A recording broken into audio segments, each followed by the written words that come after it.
Yeah, I mean, it's when Jacoby and Rodney are out there together, it's two guys that can really shoot it and score. And this is the way Rod's been playing for the last 2 or 3 weeks in practice. And it's the way he played the other night, to be honest with you, when he came in the second half and kind of did the same thing. He's got a great knack to score. He knows how to score, and he's been working hard, so he's playing well. You mentioned Jacoby, the steadiness that he's giving. I think 1 turnover in 49 minutes so far. He's good with the scoring. Just how well do you feel like he is settling in for you guys? I don't think he's not. I think he's still trying to figure a lot of stuff out.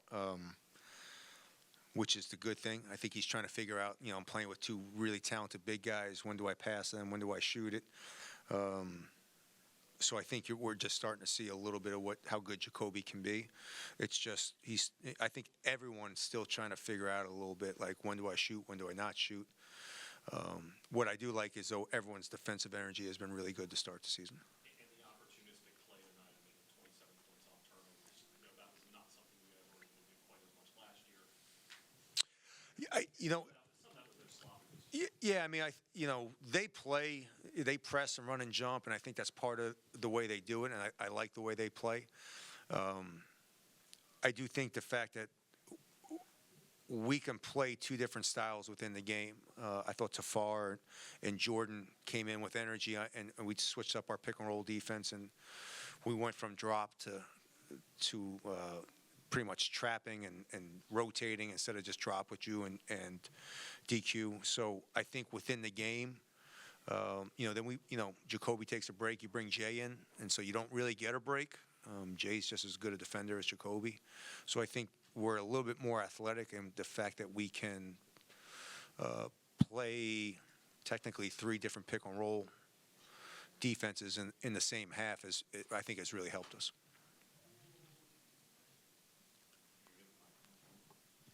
Hey, Coach. I don't know if this is on. Hey, Coach. Tafar had some pretty good minutes off the bench today. Do you think you're going to see him more often in the lineup? Yeah, I mean, absolutely. Tafar is going to be one of those guys. I love having Tafar. He's so talented. He gets his hands on loose balls and deflections. Again, he's legit 6'10", 6'11". It's kind of weird. He has kind of short arms. But he's definitely going to see more time. Sure. Hey, Coach. Ryan Martin, WMUC Sports. Including the 3 by chance at the end, all 9 of your three-pointers came from guys who didn't dress here last season. If this team wants to improve on the three-point struggles from last season, how important are Rodney, Jacoby, all these new guys going to be to that equation? Yeah, that's why we brought him in.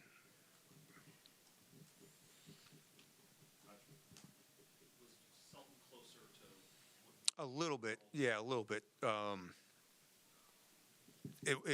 We didn't practice on on Tuesday, election day, and then we practiced Wednesday. He looked better, and we didn't really practice Thursday. So I think he just needs a couple more. Again, Selt's one of those guys that he's played at. This is his 3rd school. Everyone's got to take a deep breath and just kind of realize it's going to take him a little bit of time to figure out.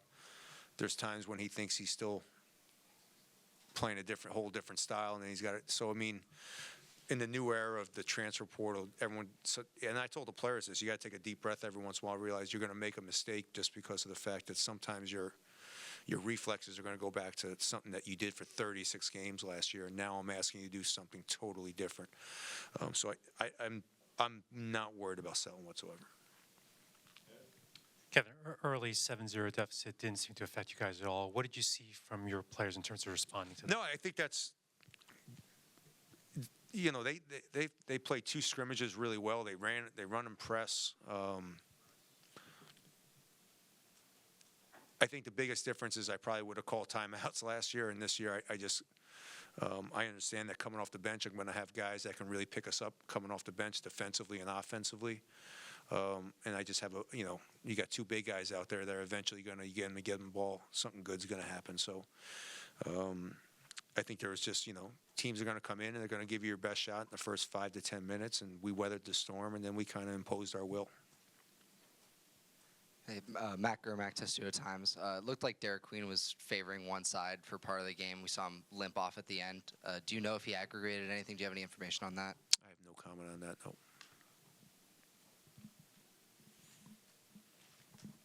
You mentioned the lineup with Tafar and Jordan as the bigs. You went to them pretty early in the first half. Is part of the equation with that getting Derek and Juju a rest so that they can come back in together? No, I haven't figured that out yet, to be honest with you. I don't like not having Derek or Juju in the game. It hasn't worked so far. They do really well when when Jordan or Tafar are with one of the big guys. Not that they're not playing good, and we're definitely going to continue to do it, but yeah, I'm not happy with when they're both out of the game. I just think, I think I'm giving the other team a free pass. Can we get the mic in the back there?